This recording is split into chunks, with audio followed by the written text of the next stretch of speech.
Hi, I'm Henry Shelford. I'm chairperson of SarcoidosisUK. Thank you for joining us for this video. We're sorry we can't do it live. Obviously, we're all locked down in our homes, and so we tried to do this live, but the bandwidth wouldn't let us. So apologies for that. But we're doing the next best thing, which is recording it, and it'll be uploaded as soon as we're done. And I am thrilled to have Dr. Lisa Spencer here with us and talking to us. So hi, Lisa. Hi, Henry. Hi. Oh, fantastic. Thank you so much. Now, for people watching, I've already done this once, so which we were doing live, and then we got feedback it wasn't working. But I'm about to say lots of very nice things about Lisa, and really just tell you all about how many things she's doing and the incredibly impressive list of things. So she is a consultant respiratory physician at Aintree University in Liverpool. She leads the Liverpool Interstitial Lung Disease Service. She's honorary secretary of the British Thoracic Society. And for those that aren't sure, thoracic is the medical term for chest medicine or respiratory medicine. So pulmonary sarcoidosis clearly comes under that. She is chair of the British Thoracic Society Interstitial Lung Disease Registry Programme. And she also represents interstitial lung diseases nationally on the clinical reference group for specialised respiratory services. And interstitial lung diseases, that's the umbrella term for a large group of diseases that cause fibrosis of the lungs, and so sarcoidosis, pulmonary sarcoidosis comes under that. Now, Lisa, via her role at the British Thoracic Society, has had a crucial role in ensuring that the Chief Medical Officer via the Royal College of Physicians was advised that sarcoidosis and all interstitial lung diseases should be considered to be included in the shielding advice. And so that has been absolutely critical. And so sarcoidosis, we are often missed. We're missed at the GP level, we're missed in diagnosis, and people often can be very challenged, and we were missed here. But what I think has been very important, it's a difficult situation with fast moving, that course corrections happen quickly. And Lisa has been instrumental in making that happen and getting sarcoidosis on this, which has undoubtedly saved lives. And so we must just say thank you so much, Lisa, for your work there. It's very important. Thank you. Now we've created we've had some questions that we've created, and some that people have posted in prior to this when they knew you were coming on. We've sent those to you, so you know what's coming. It'd be great to let's start with your work on getting sarcoidosis on the shielding list. So what happened, and what were you? How did you get it on the list? Okay, hi Henry. Thanks for that very kind and generous introduction. Of course, I haven't done this alone. I've had the support of many colleagues throughout the UK, interstitial lung disease colleagues, to help make these decisions and steer where we should be going. It's important that we make sure that interstitial lung disease, sarcoidosis, is out there alongside other larger respiratory disorders like asthma and COPD, chronic obstructive pulmonary disease. ILD, sarcoidosis, has always been a very smaller specialist set of respiratory disorders, and we need to try and make sure that people know about them. And thank you for asking me to do this today. It's important we get correct information out there, because there has been quite a lot of misinformation out there. Thank you for doing it. I mean, it's really useful, really important, and I know a lot of people are very keen to hear you. So thank you. It's a pleasure. So I think we should just, before we answer some questions, just set the scene here that it's been a very difficult time for the government, for the Chief Medical Officer, to deal with all these issues. And when shielding first came about, they did construct a list of conditions that they thought should shield. I think that list was put together at quite short notice, and they perhaps couldn't take as much advice as they would have ideally liked to, but they wanted to get it moving. So I think now it's very, very much seen that the initial shielding letter with the conditions listed was an initial draft, and that it needs to be amended and added to, and there is support from the government that should happen. So I think I don't think there's any intention to leave out any disorders, actually. And sarcoidosis and interstitial lung disease were not the only diseases that were actually left out. So in terms of just respiratory disorders, there's a whole host of patients, for example, out there with home ventilation machines for various reasons, for various diseases, respiratory diseases that might lead to them needing a ventilator at night. They're another vulnerable group who should be shielding. They were missed out. Pulmonary hypertension, which is another condition respiratory physicians often look after, where people have sort of elevated blood pressure in the lungs that can lead to breathing difficulties. They were missed out as well. So it wasn't just interstitial lung disease and sarcoidosis patients that were missed. That there are other categories, and I'm sure there's other disease areas from different medical specialities, not respiratory or lung, that have been missed out. So, and the government recognise that now, and I think that they understand that it needs to change. So the first we heard about this was probably about 2.5 weeks ago. I was contacted on Saturday morning to ask if I could join a teleconference with the Royal College of Physicians. So the British Thoracic Society represents respiratory specialists in the UK, and the Royal College of Physicians represents all medical specialities. It's the way that anyone who wanted to contact physicians would be where they would go to try and make that contact. If you want to speak to surgeons, you go to the Royal College of Surgeons.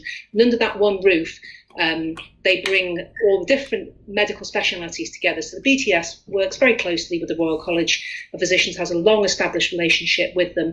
And we meet them regularly. We have regular meetings throughout the year with representatives from the BTS and the Royal College of Physicians and other medical specialties. It's the same for the medical specialties, so the skin doctors, the dermatologists, the rheumatologists, they also have representation within the Royal College. So when the government wants to, or the Chief Medical Officer wants to contact someone physicianly, they will go through the Royal College because the Royal College has the links to reach out and make the communications.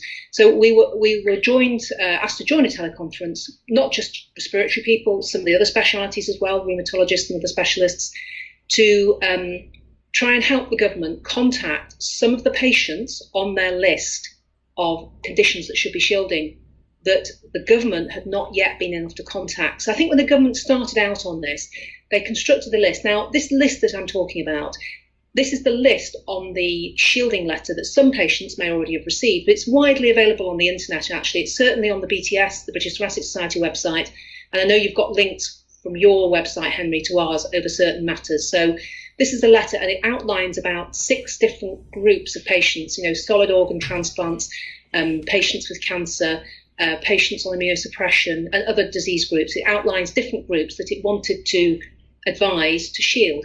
Now, what the government did initially was using NHS Digital, which is the IT structure of the NHS. They managed to identify a number of the patients on those disease lists from sort of central records that are held. But what they realised is that many of the patients actually that they wanted to get at, they couldn't trace or track within the NHS digital system. And one of the reasons for that is that in England, certainly, we don't code much of outpatient activity. So if you come to hospital and you're admitted, you get a diagnostic code given to you. And that code is collected centrally by NHS Digital. But if you're an outpatient, that visit in most of the hospitals in the UK is not, or England anyways, I'm less sure about Wales and Scotland, so I'll be careful what I say. In England, it's coded. And only about up to possibly 30% of England outpatients is coded, and there's lots of reasons for that. It's about cost, it's about the usefulness of that data, and all sorts of other things beyond really what I know about it. Just so people can be clear, an outpatient is when they go and visit a consultant in a hospital, but they're not staying overnight. They're not having a procedure of a certain size, because some smaller procedures are still outpatient procedures. That's right. It's when, if you've got sarcoidosis, pulmonary sarcoid or cardiac sarcoid, you'll go and see your specialist in an outpatient setting for, 20 minutes, half an hour, have an interaction with them, and then that will end and you'll go home. So it's those outpatient visits that aren't coded. Right. So because they... Actually, I'm thinking, I had a bronchioscopy as part of my diagnostic, and that was considered an outpatient. So that wouldn't have put me in the records. Well, it would have coded you for having a bronchoscopy, but not necessarily what you were having it for. Right. So that might have been coded as a procedure. So the sort of outpatient interactions I'm talking about are ones where you go and see your physician, your medical practitioner, and you have an interaction with them, and then in a daytime, usually outpatient setting, and then you leave and go home. So you're describing a huge challenge of all the patients in the country who are just not coded but do have medical conditions. Yes, and that doesn't interfere at all. It doesn't interfere at all with the care that the patient's being given by their hospital, by their practitioner. But it means that you can't get at that data nationally. And so what the government chief medical officers realised is they couldn't get in contact. They couldn't find in the system some of the patients that they needed to contact. So because of that, that led to them coming to the Royal College of Physicians and sharing information about shielding and saying to us, can you get in contact from the hospitals? Can you identify some of these patients that are on the shielding list and contact them for us, because we can't find them centrally because the coding's not there. So that's why they initially approached, and they called together really the specialists that were dealing with patients. So on this letter, it does say that patients who are on immunosuppression should be considered for shielding. Now that does actually cover, interestingly, quite a few of the sarcoidosis patients, but it doesn't cover interstitial lung disease as a bigger disease area. And, really our view would have been that they should have put certainly interstitial lung disease and some of these other respiratory disorders in the letter to begin with. But obviously, that's not to have a go at anyone. It was difficult and they were rushing, I think. And luckily they came to us about a slightly different matter, about identifying these immunosuppressed patients. And that led me to see this letter and see that they had included severe asthma, they'd included severe chronic obstructive pulmonary disease, COPD, which are very valid to be included. They had included cystic fibrosis. And the next block should have been things like interstitial lung disease, sarcoidosis, and it was absent from the letter. So, that was a little bit surprising to see. But it is quite a small area of respiratory medicine. And I think in some ways the government or the chief medical team thought they had included it because they'd mentioned patients on immunosuppression, but then they couldn't get to them. They couldn't identify them within the NHS system.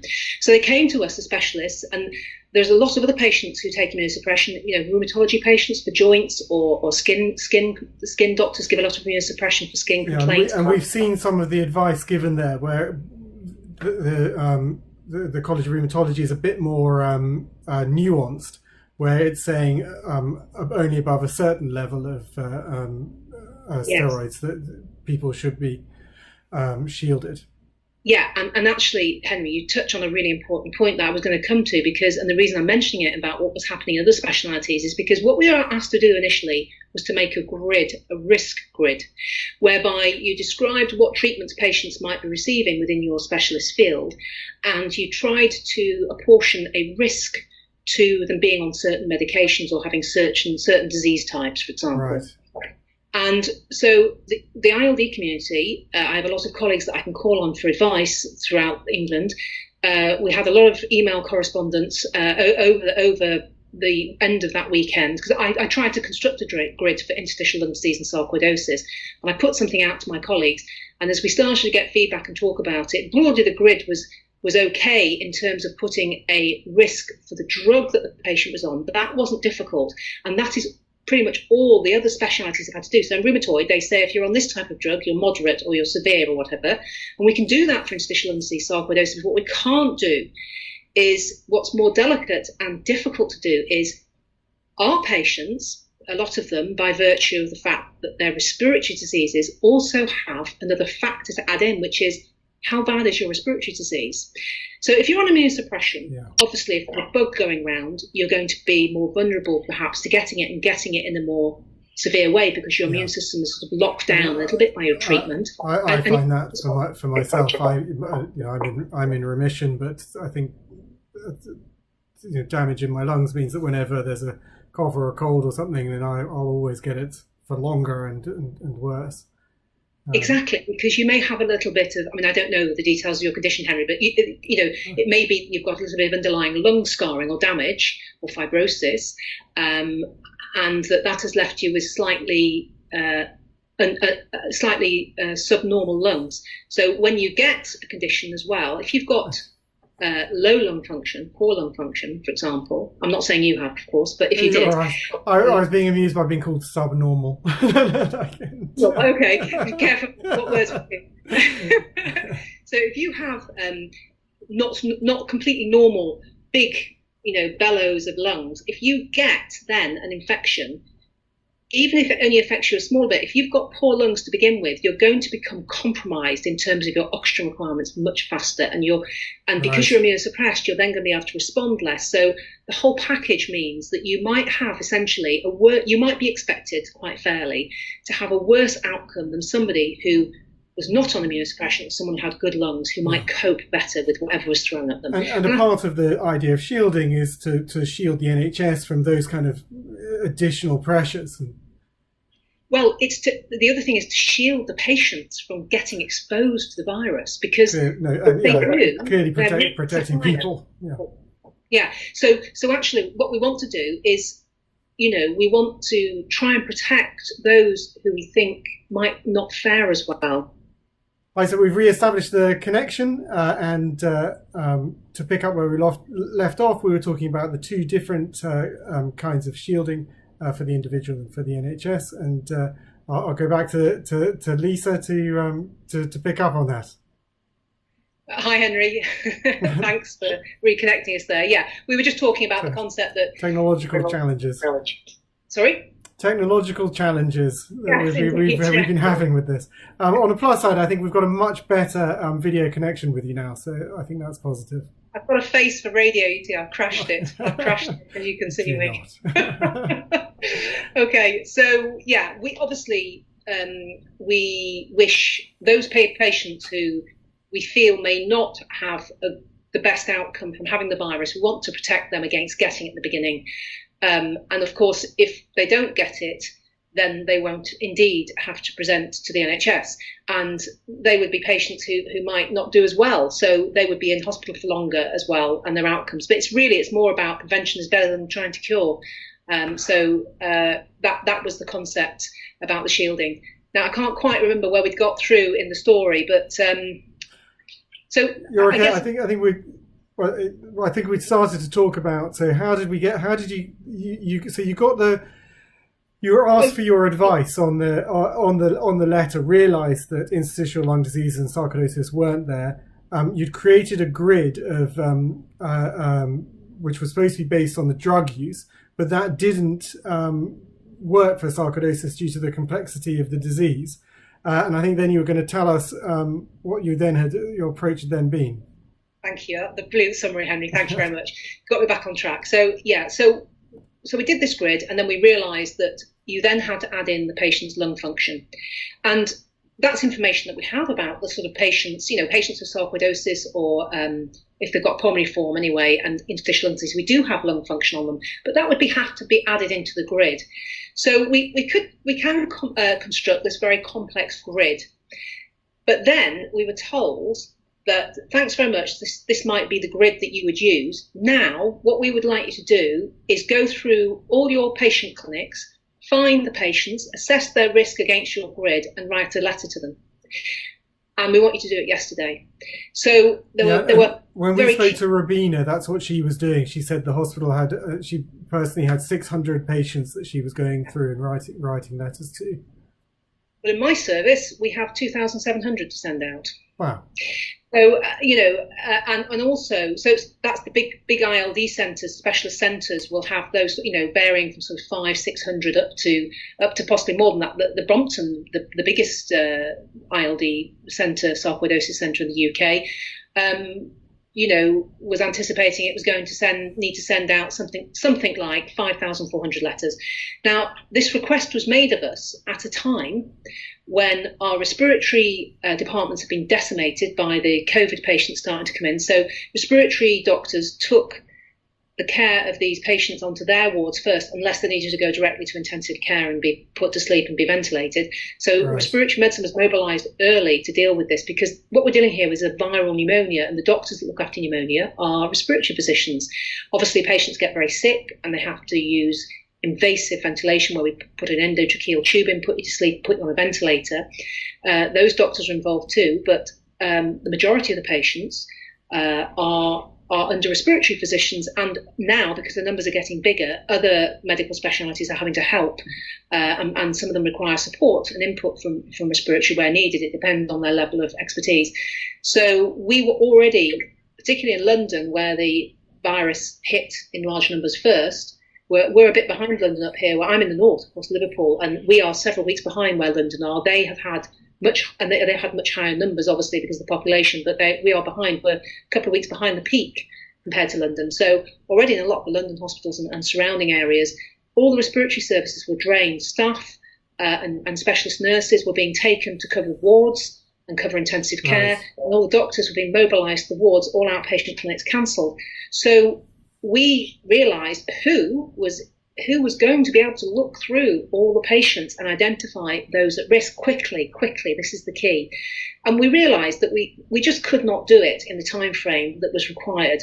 So we took a group decision, really, to decide to say, look, the only safe thing to do here, because we can't get to who we need to shield in every case, and this is important for later, some of the questions later you've got for me, what we're going to do is we're going to take an action that's going to protect everyone for the meantime, and we'll sort out later perhaps the ones that may not truly need to shield, but we have to protect the most vulnerable now, and we took a group decision that we'll just have to tell everybody at this time to shield, because that was the safest policy to take. And I still think that's the right decision, because I think that we can unshield people later who don't really need to shield. And in fact, the sarcoidosis population is one of the key patient groups where there definitely will be a cohort of patients who don't really need to shield, but may be shielding now because they haven't heard not to, or maybe that they're unsure. And I know we're going to come to some more detailed questions about that later. So it's our fault that some of you may be shielding at this point, just recently for the last few weeks, and actually some of you may truly be safe to socially distance. So that's how it all came about.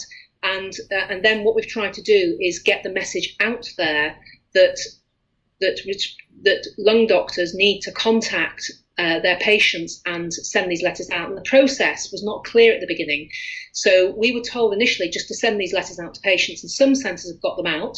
Some have not yet got them out, but at least they're working on the list and moving it forward.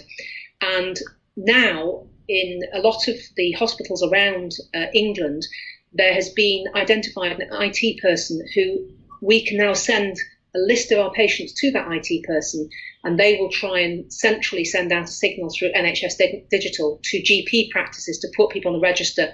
Now, if that starts happening, what patients might find, or what they may or may not know this, but they might be on the register with the GP before they get their letter, because we just haven't got the staff and the staffing power to get these letters out quickly.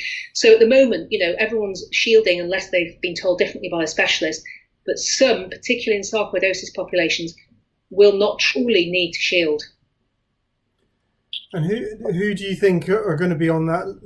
And one, I think everyone's grateful for you taking that proactive, defensive approach to help people. I think bearing in mind everything and the challenges, I think that's the right thing. So who do you think are on the list who you might find out need to be socially distancing? So for instance, as someone in remission, where do you think I'm likely to be? And obviously each case is different, which is why it goes to individual consultants to push out those names. So this is a really important question for your population that you represent, and this is why a sort of video chat like this is actually very helpful, I think. So, obviously, as you just alluded to, I can't comment on individual patients, because that interaction and assessment of their case needs to come with their team, and I'll give more details about that in a minute. And the details of their individual details. It doesn't. Yeah. But what I want to be able to do today for you to try and help people and try and help some of the anxiety around this. It's a very difficult time for patients, and we know that. I can give some general tips and points. So there is also, Henry, and I was just trying to look actually when we lost the first signal. I was trying to look. There is a document called Frequently Asked Questions for Patients about shielding that has come out from the government in the last few days. And I'm not sure it is on your website, so I can email that to you after we finish. And it's not the frequently advanced. That'd be great. We'll get that on. We've got our own FAQs that we've built up from questions that have come in and responses. Yeah, I think this document will be very helpful. There is one for clinicians as well, which is on the BTS website, and I will get this frequently asked one for patients on the BTS website, and then the links will probably work. So I'll email you and Sally later. Anyway, that's an aside. So. The document is quite good for patients. So, we are sorry for patients who may be shielding now, who may not need to shield, because obviously shielding is quite difficult. Let's just say what shielding is. I think just to remind people, Henry. I think that would be great. Isn't it? So shielding is the utmost way that you can protect yourself against the virus, and it's hard, and it's hard because the period of time that you really need to shield is going to be quite long. The government have initially said for shielding 12 weeks, but they've also said it could be longer than this.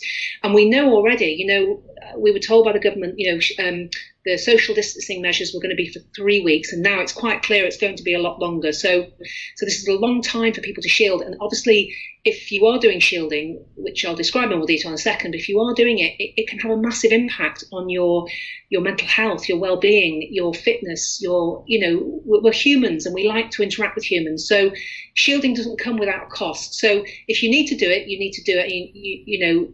We need to make that as easy as possible for people. But if you don't need to do it, it will be somewhat of a relief. But if you're not shielding, you definitely need to be socially distancing if you're from one of these groups. So shielding means that you should have ideally no face-to-face contact with anyone.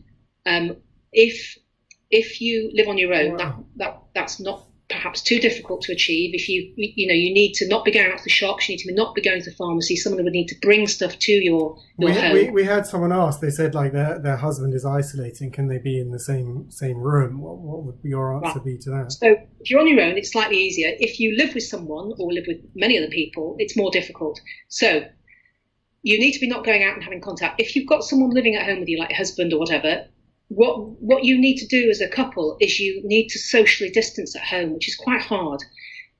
Ideally, they say on the government literature, use your own bathroom. Well, not everyone's got separate bathrooms, but if you're sharing a bathroom, don't use it at the same time. Leave a good few hours between using it and clean the surfaces between you using it and the person who's not shielding using it. So it'd be better if it was cleaned and you used it first, and then it's cleaned and then the other person uses it. So and it's not, the cleaning isn't very complicated. It is simply with just general bathroom detergent, washing down the things that you might touch, both of you might touch. So taps around the sink, the handles, the light switch. It's not, you don't have to go in with bleach or right, really strong products. It's simply cleaning down the surfaces that will get rid of the virus. So and then you've got to wash the cloth out and things like that. So it's not down the main surfaces that people have interacted with. You're not trying to defeat a forensics team after an inadvertent murder.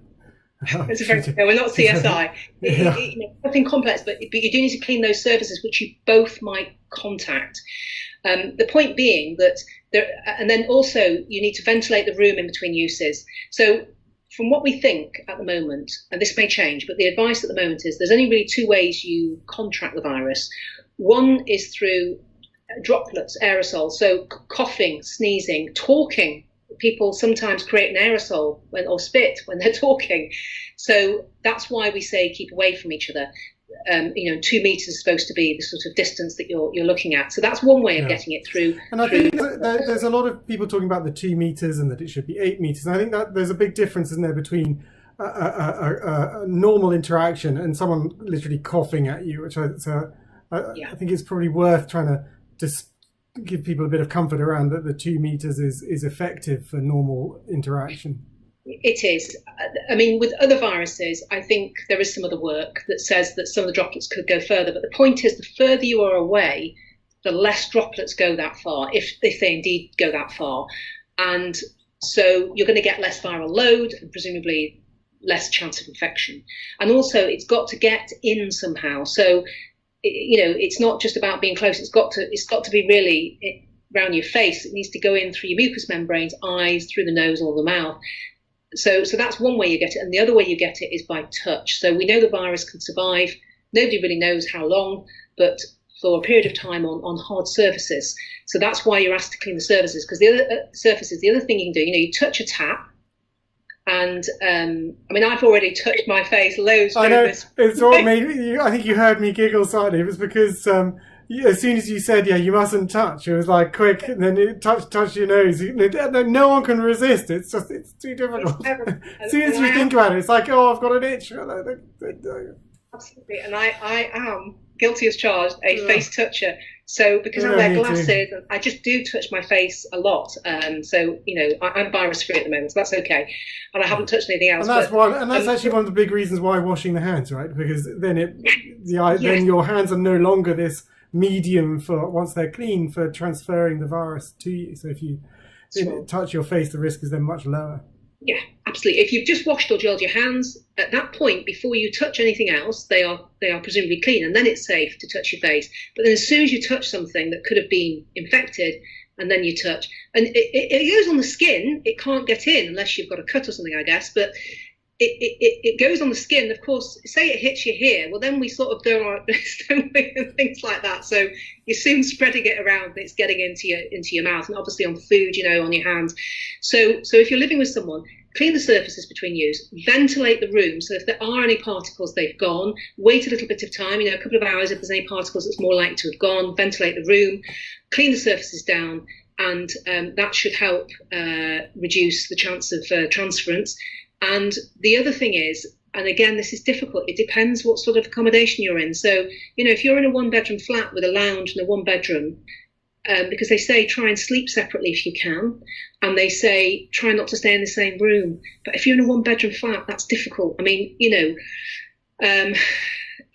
depends on the size of the room. So ideally, you wouldn't be sharing the same room with someone, particularly if they've been outside, because if they've come home with the virus, and if they're asymptomatic and you're sharing a room with them and it's a small room, you could spread the virus. So it's much more difficult if you've got someone living in the house with you. If you're shielding and someone in the house is going out, that's much more difficult unless you've got a very large property where you can separate effectively without it impacting on you too much. In terms of going outside, the websites, I think, are fairly clear on this. Although there's a lot of tweaking at the edges, say. So it does mention that you could, for example, sit on your doorstep to get sunlight and fresh air, as long as there's no one near you. And if you touch any surfaces, make sure you gel your hands before you touch your face.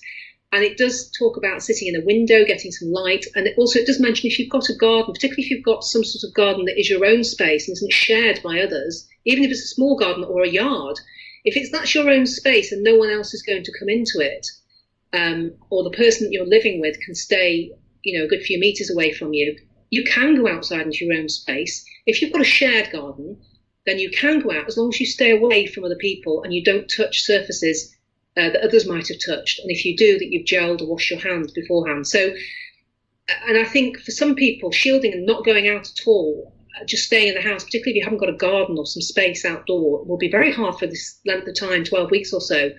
And for those patients, if they're going to get very ill or suffer with mental health or low mood or depression, it isn't unsafe for them to go out for a walk. The point is that they go out for a walk, they need to do it when there's nobody around, they're not coming near anybody. So ideally don't go out. But if you're getting very upset with it all and you need to get out, then make sure you do it when there's nobody else around. If you live somewhere like London, I've seen I don't live in London, never have, but when I go down to London, it's very busy. But even now, when you see the shots like outside St Thomas's Hospital with the Prime Minister being in hospital, the streets are still quite busy actually. Look out my window, I live in a suburb of Greater Manchester.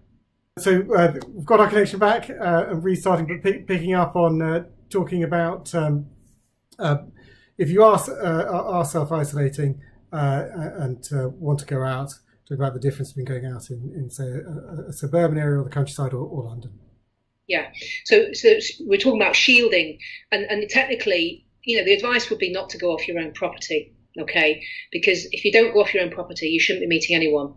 But I was just giving some examples. If you are in a property where you haven't any outside space and it's affecting your mental health, making you feel extremely low and depressed maybe, that, if you're very careful, ideally you shouldn't go off your own property, but if you have to, then, and some people will have to probably, if you do have to do that, then pick a time when the streets are quiet and you don't need to, pass anyone. And when you were talking about the difference between, say, London and Liverpool suburbs where you are, and certainly, so I am in central London, and I can certainly early in the morning. It is very quiet, and actually, I think in recent days it does seem to have changed, where people are taking self-isolating more seriously. There are less people around, which is making things a bit easier in terms of that number of people. But certainly, I went out early this morning.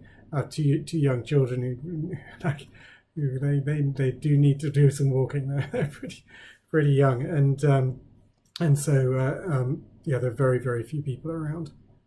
So don't touch anything, and if you've got hand gel, that's quite useful to take out with you. Whereas, if you do go out, don't touch anything and don't touch your face. If you went, as soon as you come home, wash your hands. So if you're shielding and you live with someone, you need to be socially distancing in the house. And be careful about the bathroom areas. Don't share towels. Don't share tea towels for washing up. Get your own things washed. Normal soap and water. Washing up liquid. So be careful about cutlery, crockery, all of those things, and washing up separately to isolate those. So don't think that because something's been cleaned on its own that's enough. It needs to be yours alone. Is that what you're saying? Best to use your own stuff, or if you've got a dishwasher, because the temperatures are more predictable in a dishwasher, that's a good way of getting things clean at a reasonable temperature. But if not, just use normal washing up liquid and make sure everything's dry, and use your own tea towel. If you can, prepare your own food, because obviously food preparation is a time when you could pass the virus. So if your husband or wife is preparing food for you, if they had any virus, obviously they should wash their hands before they prepare the food and wash it during. But if they did have any virus on their hands and they put it on the crockery and you touched it, so, if you can, prepare your own food. And in terms of kitchen areas, a bit like the bathroom areas, don't be in there at the same time. One of you go, then the other, and ventilate the room and clean the surfaces. Oh. But again, it's not rocket science. It's simple. cleaning with soapy water is enough. But it is hard. I think you've referenced how challenging it is a number of times, and I've obviously read the advice, but hearing it from you, it does bring it home even further, just how challenging it is. And that's why, although we want those who are at greatest risk of having a poor outcome if they got the virus, we want those people to shield. But if you don't have to shield and you receive a letter, it's important to know when you don't have to do these very severe things, that you've got to, it's about sustaining this as well for 12 weeks. That's an awful long time. Some people are going crazy, in their properties just after 2.5 weeks. So it's a long haul. So, you've got to sort of have the right outlook on this to be able to maintain your well-being. So we did take this decision to shield everybody, but there are some patients we'll come back to now talking about sarcoidosis and those who might not need to shield. So, right, thank you. Just to clarify, sarcoidosis is included under the term interstitial lung disease, which you defined earlier in this chat. But that only really covers pulmonary sarcoid. So if you've got lung involvement, and I don't mean the lymph nodes, I mean the lung tissue. If you've got lung involvement, then you fall under interstitial lung disease. But with sarcoidosis, of course, there is a whole other cohort of patients with sarcoidosis who don't have lung involvement, actually, but they might have heart involvement, brain involvement, skin involvement. So sarcoidosis is slightly different and is not covered fully by the term interstitial lung disease because they don't all have lung involvement, although the majority do. And you've done a lot of work to ensure that it's the reference on the British Thoracic Society is interstitial lung diseases and sarcoidosis. So thank you for doing that. Specified separately, yeah. So I have my colleagues to thank for that, for making that point very, very clear to me, actually, to make that the differentiation. So sarcoidosis is slightly different for lots of reasons. So the other thing about sarcoidosis is, in general, if you look at the average age of the patient that's affected by sarcoidosis, it's a lot younger than a lot of the other interstitial lung disease. And we know that age is important with this virus because we know that people who are older, again, are more likely to have a poor outcome if they get the virus. So sarcoidosis patients are more likely not to have to shield because they're younger. So let me just give you a little sort of mini picture. Yeah, which made your advice more important because others are really just being captured in the age group and so therefore covered, whereas for sarcoidosis, carving it out and making it clear. Yeah, that indeed. So I'll give you a little pen picture of who might not need to shield. So a person with sarcoidosis who's younger, well away from the age of 70, who has relatively good lung function, who is not on immunosuppressant drugs, and doesn't have any other significant medical conditions like diabetes, hypertension, or the other things that we know are risk factors.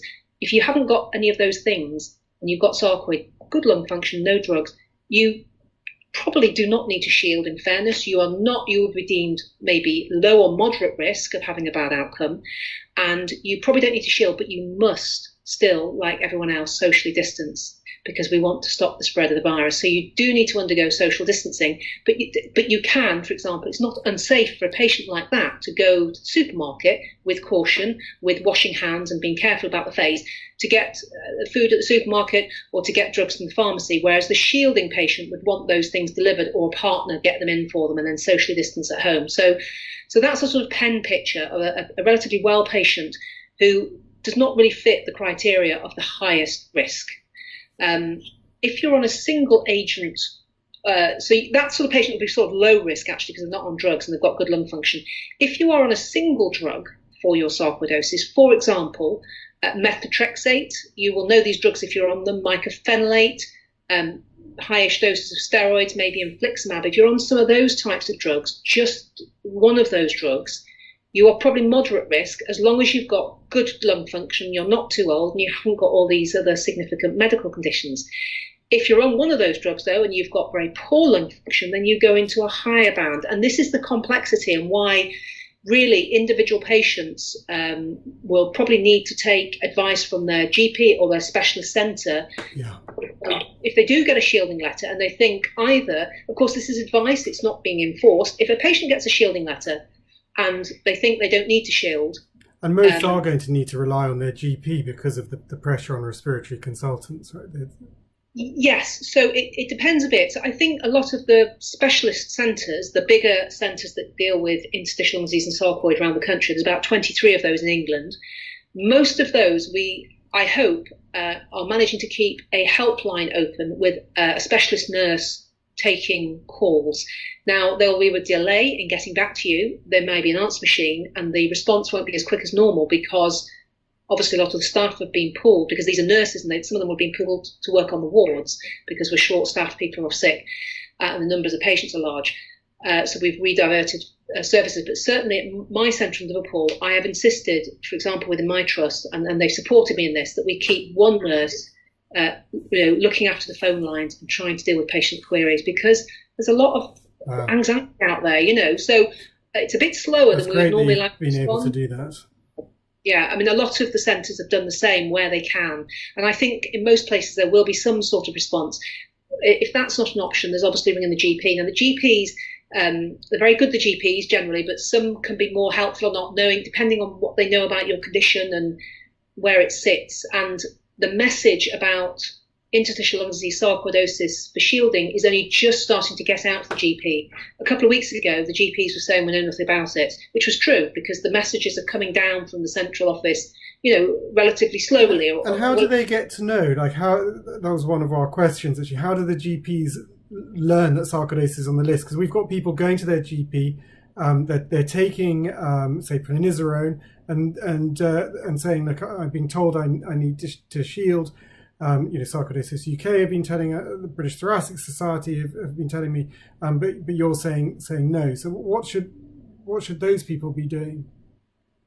Well, if they can't get an adequate response from the GP at the moment, they should try their specialist. Now, what will happen? And how should their GP know about this new advice? Because that's a good question. So, what the government has done is they have created a COVID-19 at-risk register, which is held, as I understand it, with the GP record. So NHS Digital can communicate with most GP practices to insert this code into the GP case notes they've got on individual patients. So if a patient phoned up and said, I need to, I need to speak to you because I think I need to shield, I don't know. The first thing the GP should do is look to see whether the patient is actually appeared on their records as being on the at-risk register. Okay? Right. And if they're on that register, even if the patient hasn't got a letter, the system has started to work. The problem is that... And your Public Health England, but if that's the list you're giving, so you put your patients on that list. So at my centre, we have given our IT people a list, and they are sending that centrally for us to NHS Digital, and NHS Digital have said they will send a signal out. Now, there's some limits around what can be done quickly, so we are only allowed to give from my hospital, for the whole hospital, because there may be other patients that need to be added to the list. We're only allowed to give 499 names every day, because lots of hospitals are putting those names in. Wow. So they're limiting it. Because, well, I think the systems, I presume, this is my own interpretation, is that they have to limit it because they can't take more data than that in a single day, because, of course, all the several hundred hospitals could be doing that at the same time. So for my service alone, with 2,700 letters, it's going to take 8, 9, 10 days for our information but to be presumably sent. you're one service within the entire hospital. Yes. So there's a much larger number that. Yeah. And as a respiratory department, we also need to put on all our ventilation patients, which is also several thousand patients. So the point is that this is going, you can see the problem now. So this is going to take a bit of time. So some patients might be on the register but not have got the letter. Others will have got the letter for various reasons but not be on the register. So at this point, it is extremely difficult and confusing for patients. So let's just step back from this for 1 second and say, how can we manage this very difficult and anxious time? Well, the first thing is that if you think you should be shielding, you probably should. If you think you shouldn't, then you might need to find out, but maybe you should shield in the meantime until you've got confirmation. And the other thing is, what does shielding actually, other than changing how someone's living and protecting them, what is it actually giving you? So there are two things that shielding, having the letter and being on the register, open up to you. And I think for sarcoidosis patients, actually, one of them is very important, and that is around work. Because these are younger patients and they can often be quite well sometimes and fit to be able to work, perhaps. Yeah. And actually, that is we've had a lot of contact from people saying, I want to shield, but work won't let me. In the interim, we've created a letter. So for anyone looking, and I'm just going to bring up the website now. If you go to the SarcoidosisUK website, we've got a particular page on COVID-19, and we have a shielding letter, which is for which people can see at the bottom of their screen, which is for people to give to their boss to say, like, I should be shielding. And that's obviously an interim thing to do before they get their proper letter. We've also got a patient letter for people to take in. So should they find themselves being hospitalised, and this is under constant review, is a letter which says these are the particular risk factors for someone with sarcoidosis. And as you can imagine, cardiac is the particular area of concern because we have a lot of sarcoidosis patients. We know that cardiac involvement is more common than was previously thought, and so people going in want to alert a clinician who might not be working in their area of expertise because of what's happening, and so to know that their cardiac should be investigated, and that's an additional risk factor for those people. I jumped in on, and so that's something that SarcoidosisUK are trying to do to help people before they get their letter, is that we have this shielding letter. But you were talking about young people and needing to shield and having to talk to their bosses. I mean, just pick up on that, Henry. If you are cardiac sarcoid and you're only on one drug, and you're youngish, below 70, well below 70, you haven't got any other comorbidities or significant medical conditions, actually, you might not need to shield. It might be safe for you to, if you can't work from home, that would be the best option. If you can't work from home and you have to go in, then what must be in place in the workplace really is very good social distancing, use of hand gel, hand washing, and you may actually not be, if you're on a single drug, at huge risk. So it is complicated because it does, it's like a point system. And then once you get over so many points, that's when you fall into the risk where you really should be shielding. And of course, that's a good thing, because shielding for 3 months or so, however long it takes, is going to be very hard for some people. So if there is a balance and it is relatively safe, then that's got to be a good thing as well. So I think that, people have got to be very sensible and appropriate around this, because shielding, not shielding, both have their pros and cons. Absolutely, and I think you've covered it extremely well. The challenge around that, and I think it's very helpful a reminder that until these letters arrive, and the challenge of sending them out, and it is, I know we've talked. It's $4.99 per trust. I think it's worth reminding that the initial list, which has obviously got longer now, was 1.3 million. It's a hell of a lot of letters just to send out suddenly, and I know that the post office. Locally, certainly in certain parts of London, because they've so many staff themselves are self-isolating or have COVID-19, that they're unable to. So a friend of mine hasn't had post for a week, and so there are huge challenges around that. And I think your point that people can self-isolate. Regardless, you don't need the letter to self-isolate is a very good one. Shield, not shield. Shield, sorry. Yeah, you can shield. Self-isolating and shield are better. Importantly different. And it's right to pick me up. Yeah. Self-isolating is when you've got symptoms. Shielding is when you're well, but you're trying to protect yourself to get those symptoms. Yeah, thank you. Yeah. No, that's great. And I think that was actually our last question, which was if someone. Our last question actually was on the flip side of that. Which was if someone has received a letter advising them to shield, but their sarcoidosis has been in remission for some time, and they don't feel they're at risk, what should they do? Right. So, and we have caused this trouble because we said we have to send the letter to everyone. And, like I've said, we didn't take that decision lightly. But the problem is that some people will get letters to shield, and actually they really don't need to. So it's a very important question, this. I think... I think the first thing to say is ideally you would speak to either your GP or your specialist who would be able to look at the ins and outs of your individual case. By covering everyone with a letter, we are going to get only probably phone calls from a small number inquiring if they should shield. So that was the better way to do it, to try and control workload at this difficult time. So I think you should try and if you're not sure, you should speak to your GP or your specialist. But broadly, to give people a little bit of a feel, if you're relatively young, you've got... It's 16 hours. I'm sorry about that if you heard that on the computer. It's 4 o'clock, everyone. I'm crying there, Henry. I'm sorry about that. If I'd switched that off... Well, I don't know how to do it, actually, anyway. Don't worry. So sorry about that. So, again, just to give you a little thumb sketch, if you're young and you've got good lung function and you're not on any drugs, to be fair, you don't need to shield. You fall into a moderate or a low risk group, depending on your other conditions that you may have that I don't know about.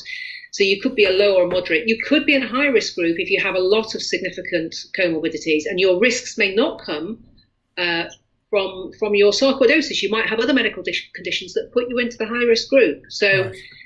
I can't say for individuals, and I think if you're unsure... talking about that idea of points, it is almost a point system. Now, we haven't launched a grid, and you will be aware, we highlighted, we hit on it earlier, you'll be aware that the rheumatologists, the gastroenterologists for inflammatory bowel disease, the dermatologists, the neurologists, who are some of the other groups involved in immunosuppression patients and making risk grids, they have put grids up on their websites, and patients have been able to self-identify from those grids, which has been very useful and has put some of the control back in the patient's hands, which I think is very important. The reason we haven't done that in respiratory is not because we couldn't be bothered or we didn't think it was important for patients to be able to do that, because I think it is. The reason we couldn't do it is because if we put on there, if your forced vital capacity, for example, is greater than 70% and your FEV1 is greater than 70%, you'll be okay, because patients don't know their numbers often around their lung function, and the terminology is confusing. And also, when was that lung function taken? Are we going to say 6 months? Are we going to say 12 months? Are we just going to say a period of stability? So because the lung is involved here, separate to any immunosuppression and other issues, it was just incredibly difficult. And I as a group, we didn't think it would be workable or helpful for patients to, most patients wouldn't know their lung function, I don't think, and be able to quote it. Some will, I know, but for the bigger majority, I don't think that would have worked very well. So we haven't been able to do it for that reason. And that's a shame for patients, because I think it would have helped.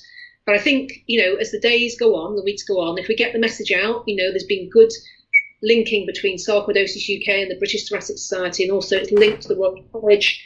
We will, and it's linked to clinicians and GPs. We'll get the messages out there slowly. But this has all come quite recently.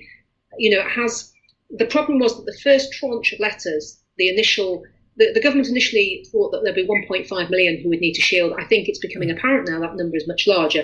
But they first thought it'd be 1.5 million. And the letters to those patients went out and were supposed to reach before the 29th of March. It's only after that they've now started trying to tackle these other groups. And it all happened fairly recently. So, but with media and stuff, things come out more quickly than they used to. So the information has reached before the letters have. And that contact's been made. And the other thing to mention is and that's been important, though, that information's come more quickly because people needed to shield quickly. Right? Absolutely, but it causes there's a time delay effect when people now are left not knowing because they haven't got the letter because the post and the other systems are much slower. So it is good, Henry, I agree, because we're getting the message out there, but it's causing problems because patients haven't got the letter and they can't take the letter into work to say, I really shouldn't be at work or whatever. So, it's a bit of a double-edged sword, isn't it? But I agree with you. The most important thing is that patients should shield until they're sure that they should not. I think that's the key message, and that's the stance that we've taken. Protect everyone and then de-protect or de-shield later. You'll still be protected. And this is specifically for lung conditions because the complexity of this is, COVID-19 is a lung disease, and so people who already have a lung disease, that's the factor. That's why the respiratory disorders, again, are different from rheumatology, because the rheumatology patient with a joint disease won't necessarily have any lung disease, and the lung is the organ that suffers with this virus, and that's where the weakness lies. That's how people die because of pneumonia affecting the lung. And if you've got weak lungs to begin with, you're going to cope with less virus attack than you would if you had strong lungs. So that is why the respiratory disorders in this setting of COVID-19 are so different to the other disorders, and why we couldn't do the same sort of things. Initially, I have to say, the powers that be, I think they thought we were being tricky with them, we don't want to do this or something. And we were like, no, it's just really difficult because we've got so many other plates to spin here to give a really good opinion and advice here. And so we ended up where we ended up. But it was very carefully thought through with some very clever people, very sensible, clever people steering where we ended up. Thank you, and thank all of them. I think the coming out so quickly to correct that advice has been very meaningful. Without question, will save lives, and so thank you. Now, I think we prior to us starting the video, we talked a little bit about what it's like for you right now and what it's like on the ward.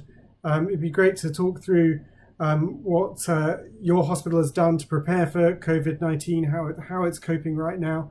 And what you expect, because you've said that you think you're a few weeks behind the peak that London's going to get shortly. Yeah, I think it's become apparent that London got hit harder and earlier, perhaps, than they were quite ready for. I think that the London hospitals have had to, massively increase over a very short period of time with not too much warning about where they're going to end up. The virus has travelled up north a little bit slowly, which we're very thankful for because it's given us up north a little bit more time to prepare. I've spoken to a number of colleagues around the north of the country, and a lot of the big hospitals and areas, they've gone early and they've gone big. So we cleared our bed base, we expanded the beds, we moved staff around so that we could staff those areas, and we opened up a lot more intensive care beds than we've ever known in our lives, and we opened up also non-invasive beds that we can support from a respiratory side non-invasively. So there's been a lot on the news about intensive care. I mean, intensive care, these are for the sickest patients. That's only about 5% of the COVID patients end up on intensive care. 15%, roughly, we think, of those that get it end up presenting to hospital and getting admitted for some sort of help, mainly oxygen. And then about 5%, we think, end up on an intensive care unit. So the people who are on to intensive care, so it's oxygen therapy they get. What other treatment do they get? Well, they might. Well, as you know, there's no cure for this virus at the moment. Yeah, well. So the treatment is predominantly supportive, which is what's happening on intensive obviously care. not having a cure because with sarcoidosis, we're very familiar with that problem. Yeah, but we control sarcoidosis, don't we, with drugs? We do. But we don't really have anything to control this virus. What we do is we provide supportive care. So oxygen, they may be weak generally and can't look after themselves. They might need nursing care, nutrition, feeding, that sort of thing, and they help with basic care. But oxygen is probably the big thing that people, they're breathless, they can't breathe and they present. Maybe a high temperature as well, and just feeling extremely weak and exhausted, unable to lift their arms off the bed almost. So they need nursing care, and a small proportion end up on intensive care. And there's been a lot on the press, understandably, intensive care, but the majority of these patients are actually sitting on wards or in ventilatory support units that aren't intensive care. So I was on call the other weekend, and I spent last week working on a ventilation unit run by respiratory physicians. Now, what we can do there is we can not just give normal oxygen via a mask or via a nasal cannula that pop up your nose. We can also give something called CPAP, which is continuous positive airway pressure. Now, you can also give that in intensive care, but intensive care can also put people to sleep and put a endotracheal tube in you and take over your ventilation completely. We're talking about awake patients that we give CPAP to, who have quite a tight-fitting face mask that helps to keep the lungs open and improves the efficiency of the oxygen that we're giving by keeping the lungs a bit more healthy and recruiting them. We call it recruiting the lungs. So I spent all last week looking after patients that are mainly on CPAP on our respiratory-led ventilation unit. And we also give another type of ventilatory support on there called BiPAP or bi-level ventilation. Now it's CPAP plus something called inspiratory pressure as well through a face mask. And it's for patients who have type 2 respiratory failure, so very bad COPD, chronic obstructive pulmonary disease perhaps. And the low oxygen causes what we call type 1 respiratory failure, and that can lead, if you get tired, to type 2 if you're vulnerable, and then you need bi-level ventilation. So we can give that on our ventilatory respiratory. What is bi-level? What is that? What does that mean? So it means that you push air in as the patient takes a breath. They're awake. They're sat up often awake. As they breathe in, it triggers the machine to go whoosh. It's a bit like people describe it as if you put your head outside the window in a car that's going quite fast. Right. In your face. It's like that through a face mask. And the patient triggers it and they start to breathe, and the machine goes whoosh and finishes the breath for them, because these patients now are very tired and they can't take a deep breath. And so it sort of finishes the breath for them and helps with some of the fatigue that they're experiencing. And pushing that air in, expiration is a passive procedure, so this carbon dioxide can come out. But it also gives, at the end of a breath, it continues to blow a little bit of air in, which is CPAP type pressure, which flushes out dead space and improves oxygenation. So it does both. And it's only for certain patients get that need it because they've got type 2 rather than type 1 respiratory failure. So I think what you're saying, that there are three levels of respiratory support. So type 1 is CPAP, which is positive pressure. Type 2 is the where it's providing that push of air as you breathe in, plus CPAP. And then type 3 is in intensive care, where a tube is put down your throat and a machine takes over to inflate and deflate your lungs. Yeah, the patients that require, I'd say CPAP and BiPAP are at the same level for different types of patients. So the different types of supporting different types of patients, and then the next level is intensive care. But they can give CPAP on intensive care in an awake patient. They can have patients who are awake who would be called high dependency level rather than intensive level. So some places will be giving the CPAP in intensive care units, but in big hospitals like ours with a big ventilation team, big ventilation unit, we can do that. We can do that on our own unit. And do these things cause damage in the long term? No, not in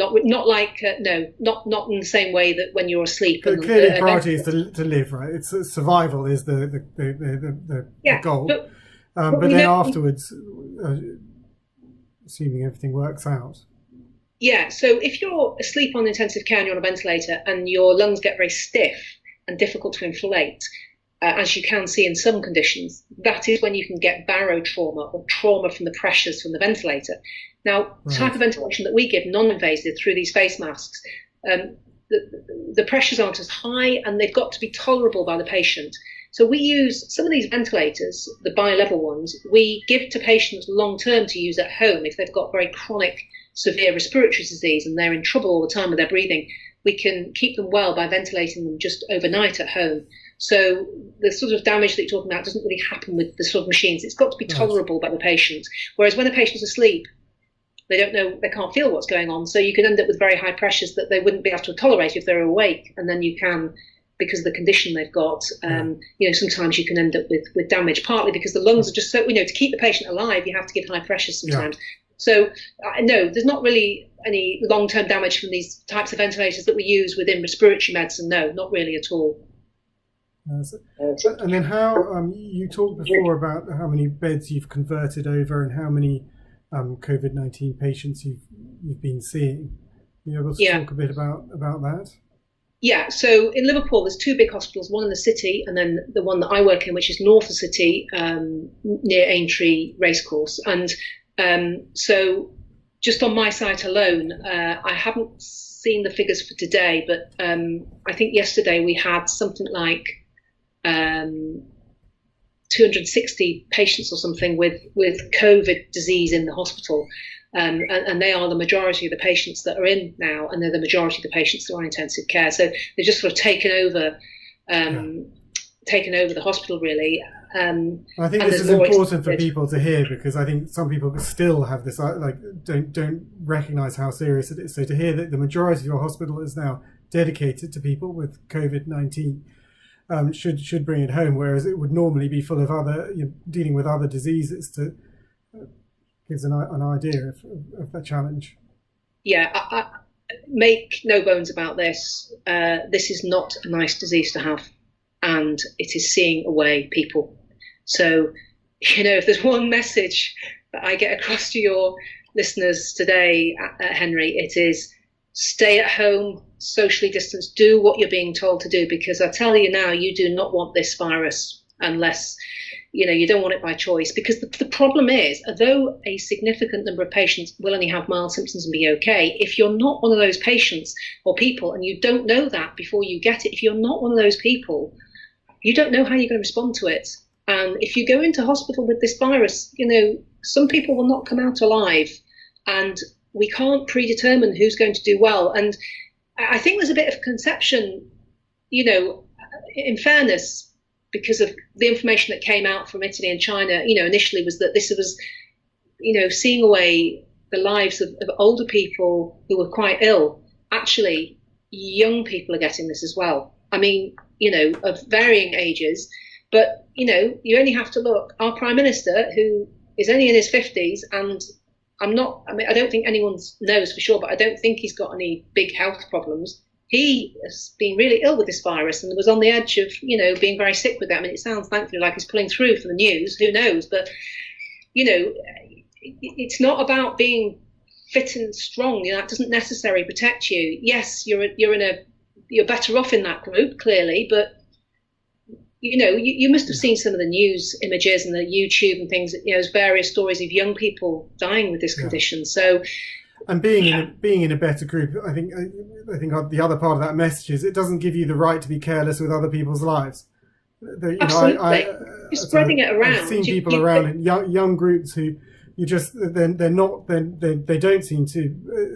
It is only a very small minority, but they don't seem to be following the rules, and in doing so.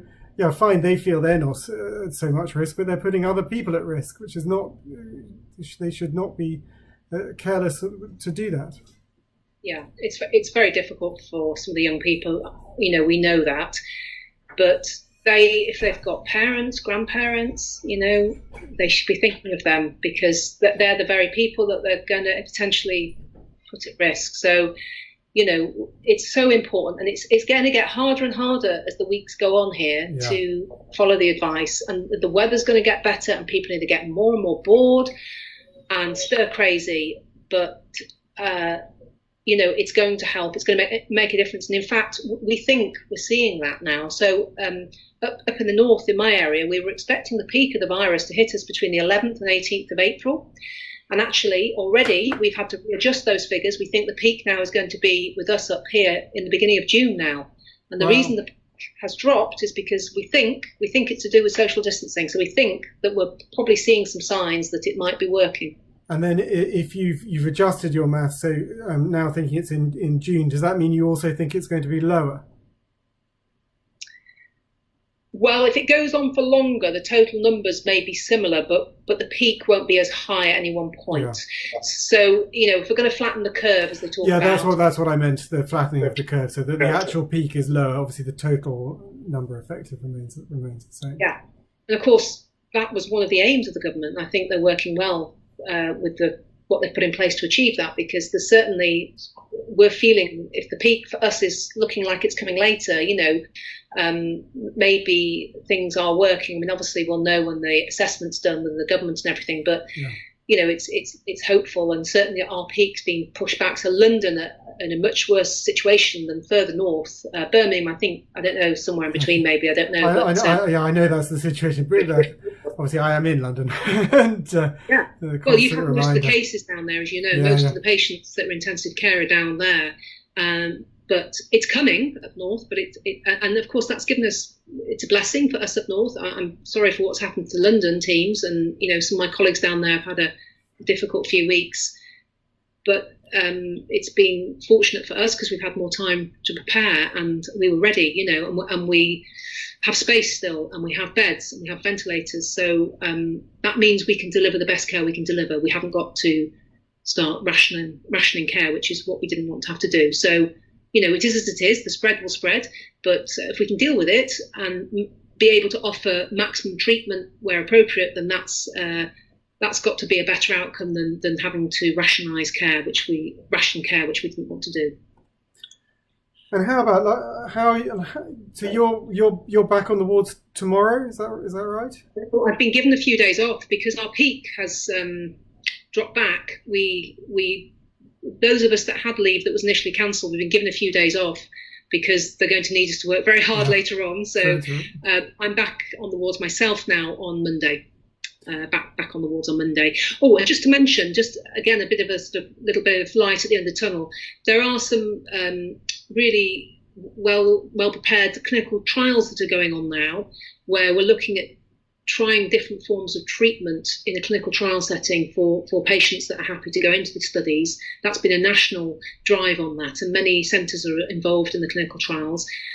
So we are testing the efficacy, how effective some treatment options might be in managing disease. So there's a study collecting just data about patients. There's also studies where you might be randomly selected into different treatment arms, so that we're looking at antiviral drugs, we're looking at hydroxychloroquine, azithromycin, a few others, So there are clinical trials going on, which will hopefully, at some point give us some information as to whether any of these things are actually effective.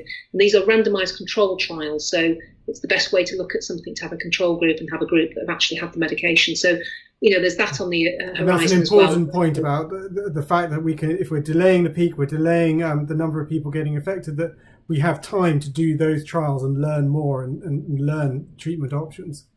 Yeah, because the number of patients that have been given some of these drugs, certainly Americans are going on a lot about hydroxychloroquine, but really there's not been big enough numbers studied with properly controlled trials. So the UK has taken a very clear stance on doing the trials properly so that we can really get some useful information here. So that's going to be really helpful going forward. And also we're learning all the time from other countries' experience who are ahead of us, unfortunately. We are learning from their experiences, and there's a lot of information sharing going on between countries and so forth, which is helping us be in a slightly better position to cope with some of the difficulties perhaps than we would have been if we'd had it first, shall we say. So there's some good practice going on out there, and we're in the best position to try and use that information to our advantage, really, and make things as good as we can. And are there any, you were talking about sharing information, so for people coming in with COVID-19 with rare diseases, Is there any system in place for clinicians to share information on how the treatment for those groups have gone? So that's a very good question, Henry. There has been some limited data come out, particularly from Italy and from China, who have been dealing with it perhaps earlier and in larger numbers than some countries. But we don't have the drilled down detail that we need. So I was looking at some data yesterday from an Italian series looking at intensive care patients and how they'd done. And you look at the data, and for example, there were very few patients, for example, obviously I'm respiratory, so I'm interested particularly in those conditions and where they sit in the risk strategy here. There was very few patients listed as having asthma and COPD that ended up on intensive care. And at first glance, you might think, oh, that's good. Maybe that means that those patients don't do badly for some reason. But actually, all it could be showing you is that those patients never got a look in the beginning on intensive care. They never got there. Yeah, or they were triaged and not given that option. Yeah, very severe disease. They might not have been appropriate to escalate to that level of care because their outcome would have been very poor anyway, perhaps. So you have to be very careful how you interpret data. But sure, as time goes on, we are going to get more data about this. So in terms of sarcoidosis and interstitial lung disease, I haven't read or seen everything. But I've not seen anything yet that I'm aware of that says that our patients particularly will have a raw deal with this virus. But I just don't think the data's out there for us to answer the question either way. But I've not seen anything bad yet, which is good, but I don't think that answers the question for sure in the longer term. And I think the other thing is, the government has come out with this list of conditions that you would think would be at higher risk for if they got infected with the virus. People with cancer, people on immunosuppression whose immune system may not be as good. But actually, it's all theoretical. We don't know. With bacterial infections, we know that these populations would be at risk. But with viral infections, it's more difficult to know how that disease will impact on how their body copes with the virus. We don't. There's a whole lot of stuff we don't know about this virus. And I know on a previous video, I saw a bit of a video you did with Dr. Coker, and you talked about cytokine storms and things like that. There's different phases to this virus, and some people respond to it in a different way than others. Some people think immunosuppression may be beneficial to those patients in stopping the cytokine storm, for example. So, with so many things we don't know, that we're telling people to shield, but we don't really know what the risks are. But gut intuition would tell you it'd be sensible to get those patients who are not so good to shield. So it's difficult. There's so much we don't know. Don't detract from the message that if you've got bad lung disease and you're on the list, you should shield. Yes. And you should certainly, everyone should be socially distancing. But there are so many things we don't know. So, we just have to do our best to protect who we can and stop the spread of the virus. That's the critical thing, stop the spread of the virus. So shielding is more extensive than social distancing and will certainly reduce the spread of the virus through those populations. So that has to be a good thing. Very difficult. Do we think that people with fibrotic diseases, do we have any data to suggest that they then get more fibrosis as they cope with COVID-19? That again is a very good question. So we don't know the answer to that. We do know that people who get there is a condition called ARDS, which is a form of respiratory distress syndrome, acute respiratory distress syndrome, which some people get after illnesses like this, or you can get it from being ventilated on intensive care in certain circumstances. You can get it when you've been septic and that sort of thing, very sick. And that condition can lead to scarring of the lungs. So some of these patients who have been on ventilators, they'll get damage from that route. But we don't know the numbers or anything like that. But there is definitely a national drive that is going on in the background, which is asking that very question. And a lot of very smart people, very sensible people are looking at this to try and work out the best way to follow patients up, to screen for these sort of problems later. And that is being worked on as we speak from several angles. Through the British Thoracic Society and through academic respiratory clinicians and other people. And there will no doubt be some very clear instructions later on how we can sort of follow these patients up, pick all that up and find out what that might look like. So that's going on in the background. And so what exactly is that that's going on in the background? I didn't... Sorry. So there's... it's one of the threads of work that we're working on within the British Thoracic Society to look at the follow-up plan. Right. And there's also respiratory academics and maybe might involve some infection disease people, I don't know, who are looking at the follow-up of these patients and how they could be studied going forward. And also individual units will be looking at how best to follow up the patients that have gone home with COVID disease and survived, follow them up in the longer term to see have they recovered, has their x-ray cleared, if they've had the pneumonia and so forth. So there's several different levels and several different threads going on. It's not being forgotten. There's another big issue here. So that's dealing with the fact this is a mass disease that a lot of people have had that we need to follow up and understand how they've been impacted and what segments there are in there. Yeah. And some people will need follow-up in an outpatient setting and some people might not. And it's actually forming some advice as to how that should happen, and then also getting the research element of that and collecting data. It will be different for different people. So, if you didn't have pneumonia on your x-ray, you won't need an x-ray follow-up because there was no pneumonia to follow up. But a lot of people, I mean, you were specifically talking about fibrosis there and ongoing effects from that and what that might look like.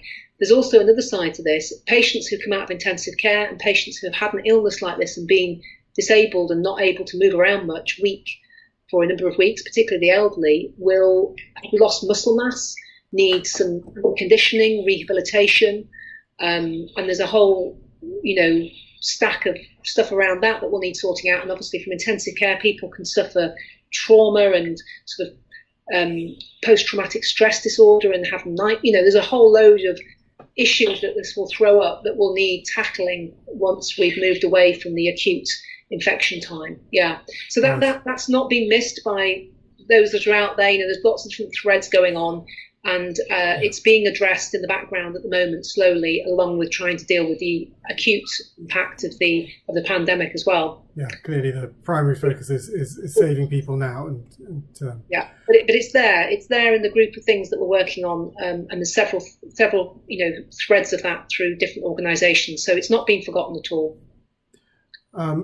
You've been extraordinarily generous with your time, and I know it's going to be hugely valued. It's been valued by me, and I know people with sarcoidosis and beyond will be very grateful. So I want to say thank you for doing this video and being so open and explaining so much in such a clear way.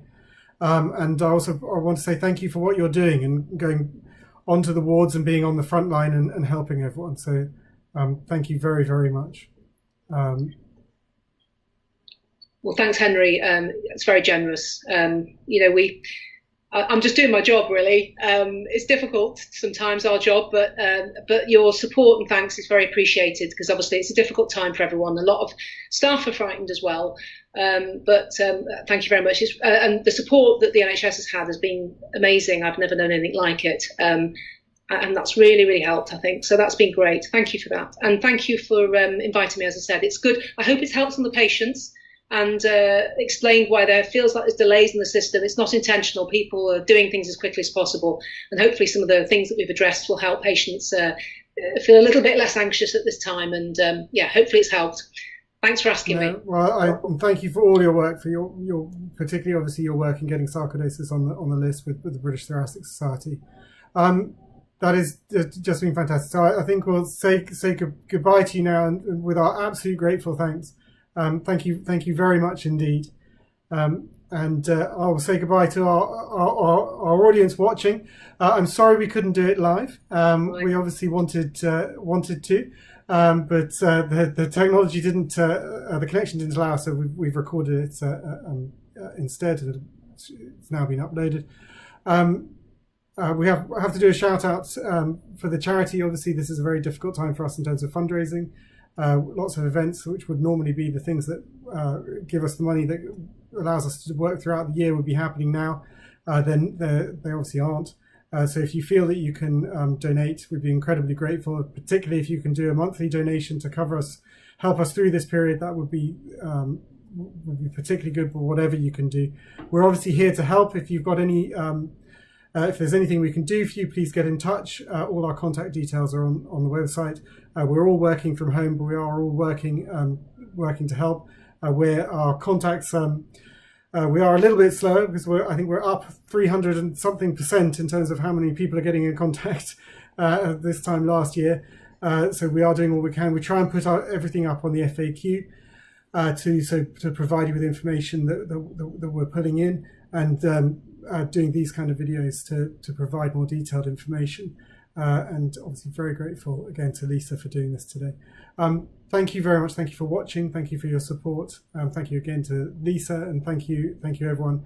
Hope you're doing well. Stay safe. Shield those who need to, self-isolate the rest, and yeah, I hope everyone stays safe and does well. Goodbye. Bye. Thank you. Bye.